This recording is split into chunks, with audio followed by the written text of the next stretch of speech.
Selamat datang kembali di channel Randy Rans. Kali ini adalah review dari Mini GP3. Mini ini adalah generasi yang ketiganya yang mengambil basis dari F56 dengan melakukan perubahan yang cukup besar. Mini GP3 juga diproduksi secara terbatas sebanyak 3.000 unit di seluruh dunia dan hanya sedikit yang masuk ke Indonesia, sekitaran 12-an unit dan salah satunya yang ada di depan ini. Oke, untuk lampu depannya sudah menggunakan tipe adaptif LED dengan fungsi matrix yang berfungsi untuk mengatur cahaya agar tidak menyilaukan pengendara lain. Bagian lingkarannya itu adalah merupakan dari DRL dan juga lampu sennya. Sisi luar headlamp juga ada list berwarna hitam glossy. Model bumper depan yang didesain dengan banyak lubang yang berfungsi untuk mengarahkan angin lebih banyak lagi ke arah ruang mesin ataupun intercoolernya. Begitu juga dengan grill model honeycomb yang cukup lebar, dapat membantu pendinginan juga. Ada logo GP di sebelah sini. Ini tampilan dari bawah bumper.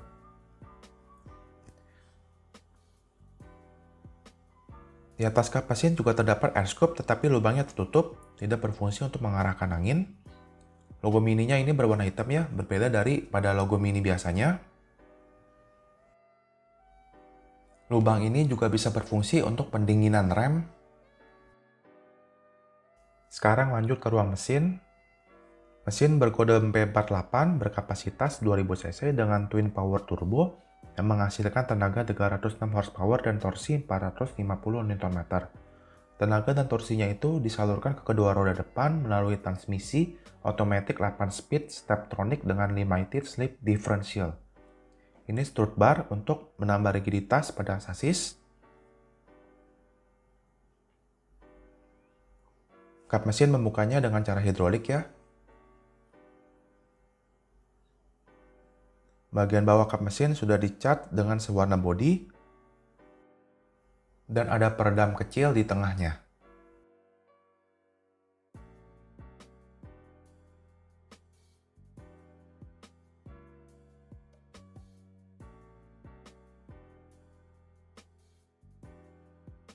Fungsi matrix pada lampu depan semuanya diatur pada sensor yang terletak di atas ini. Sensor inilah yang secara otomatis menambah dan mengurangi tingkat cahaya.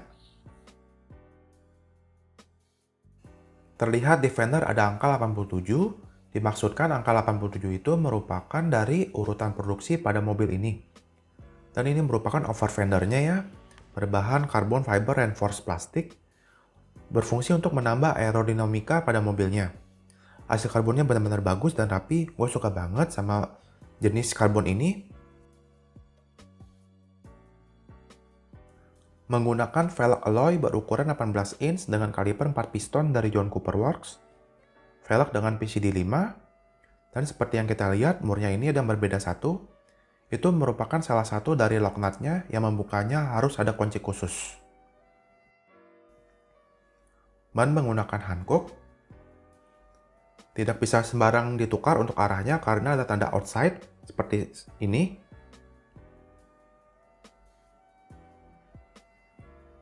Hankook Ventus S1 Evo. Profilnya 225-35 ring 18.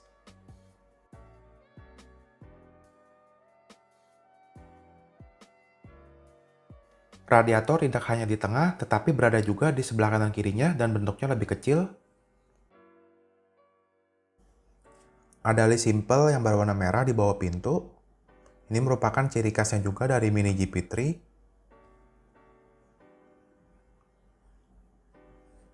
Spion dengan model yang membulat dan sudah ada fitur retract dan electric mirror.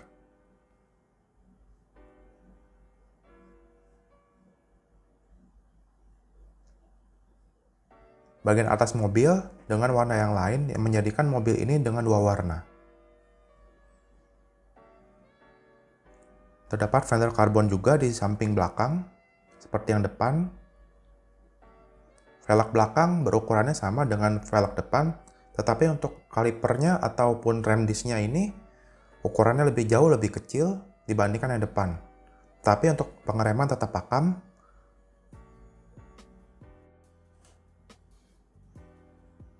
Tangki pengisian bahan bakar ada di sebelah sini.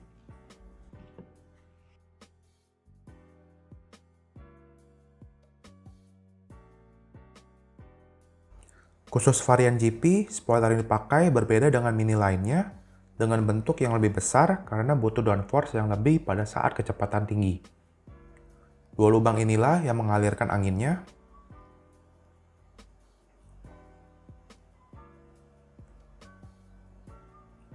Kaca sudah ada defogger, dan ada LED di bagian atas kacanya. Seperti biasa, yang merupakan ciri khas dari Mini Cooper adalah stop lamp selalu menggunakan model Union Jack dengan LED. Ada logo GP di sampingnya. Logo Mini berwarna hitam.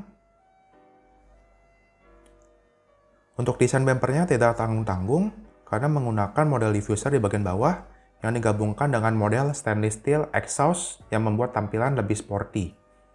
Untuk diffusernya berwarna hitam doff dengan dua reflektor kanan-kiri.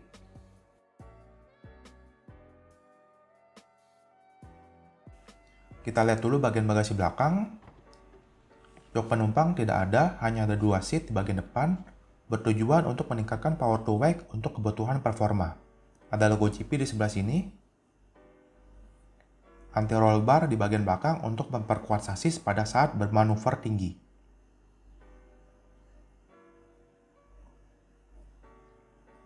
Segitiga pengaman di sebelah sini.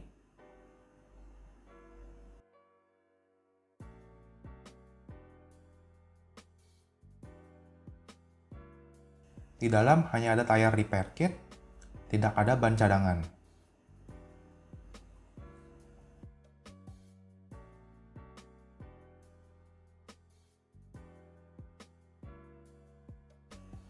Ini tampilan keseluruhan dari bagian belakang. Tidak ada smart key dan tidak ada LED logo Mini. Kaca sudah model seamless. Di Mini GP juga ada pengurangan di beberapa fiturnya ya. Seperti pengurangan pada LED-nya. Ini tampilan dari door trim berbahan plastik dan untuk armrest-nya ini berbahan plastik empuk. Ini tombol door lock. Tidak ada ambient light-nya di bagian dalam.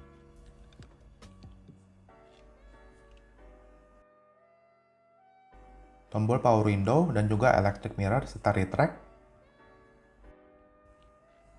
Ini speakernya menggunakan Harman Kardon.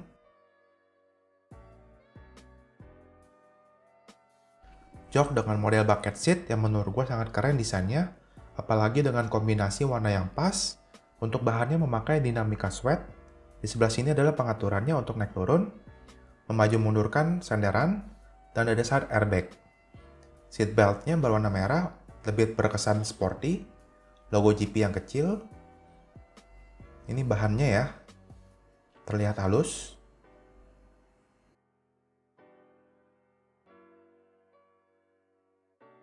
Sekarang kita ke area dashboard.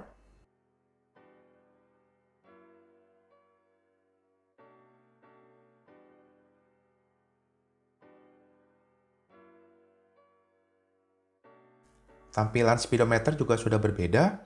Display analog yang seperti biasanya digunakan telah diganti dengan display meter digital yang lebih modern serta multifungsi. Seperti yang kita lihat, indikatornya sangat lengkap seperti indikator kecepatan, RPM, bahan bakar, suhu udara, tanggal dan waktu, dan melakukan maintenance. Ini tampilan setirnya. Di sebelah kanan ada tombol panggilan dan juga audio steering control. Sebelah kiri, cruise control. Dan di belakangnya adalah pedal shift untuk downshift dan upshift. Kulit setir menggunakan nappa leather. Setir juga bisa diatur untuk tilt dan teleskopiknya.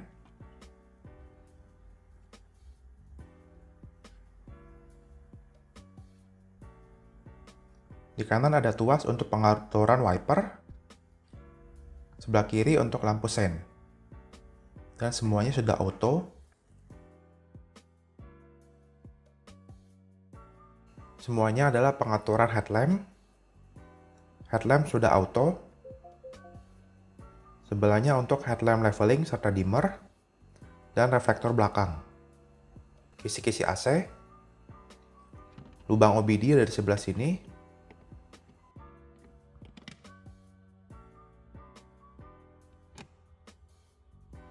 Pedal set dan juga footrest berbahan aluminium.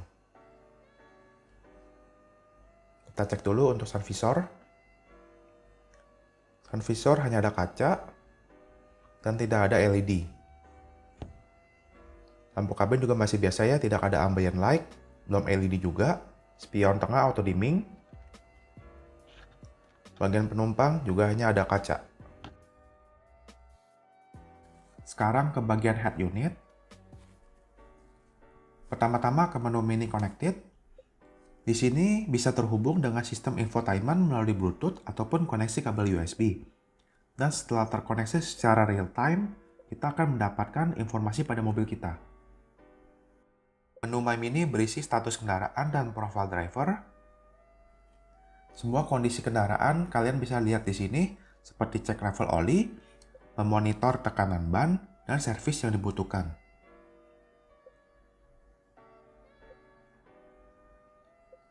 Teknologi in action itu berisi sport display yang di dalamnya ada G-meter untuk mengetahui power dan torsi mobil ini. Di sebelah sini ada currently selected-nya.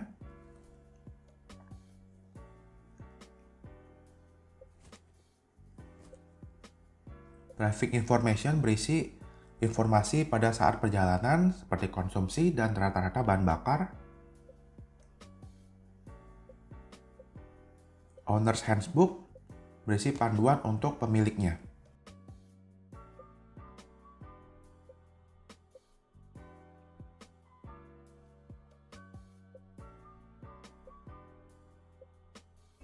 Menu navigasi diawali dengan menu untuk menginput alamat dan tujuan yang baru. Ini adalah tampilan dari Maps-nya, cukup detail dan semua keterangan bisa kita cek di sebelah kiri. Di kanannya adalah untuk split screen. Ini beberapa tampilan menu lainnya. Bisa kita cek untuk instruksi dan interaktif map. Semua posisi pada saat kita berjalan itu bisa disimpan di dalam sini.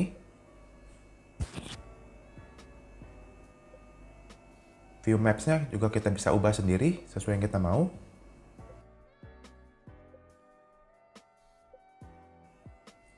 Ini menu yang menampilkan semua notifikasi yang masuk. Communication itu untuk menerima dan melakukan panggilan keluar yang tersambung atau terkoneksi kepada smartphone. Yang terakhir adalah menu media dan juga radio. Kalian bisa mengkoneksinya melalui Bluetooth.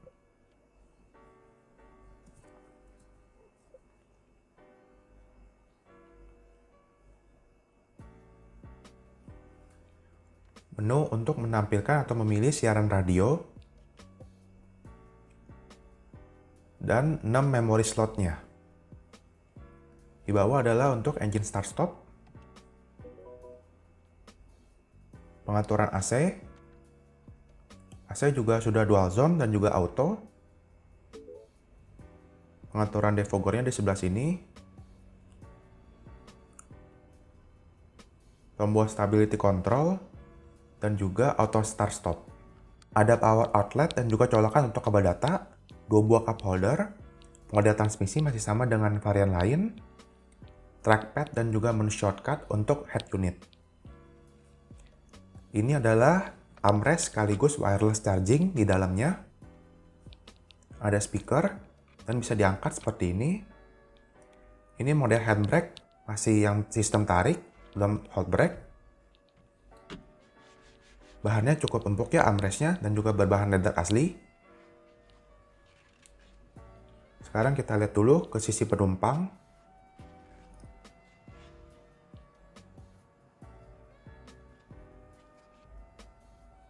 Ini adalah tampilan dari door trim pada penumpang. Sama, yang berbeda adalah tombol power window-nya hanya satu.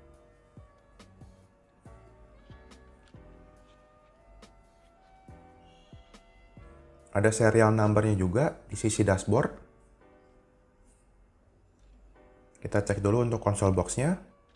Tidak ada LED ataupun lampu. Bisa dimaju mundur untuk settingannya.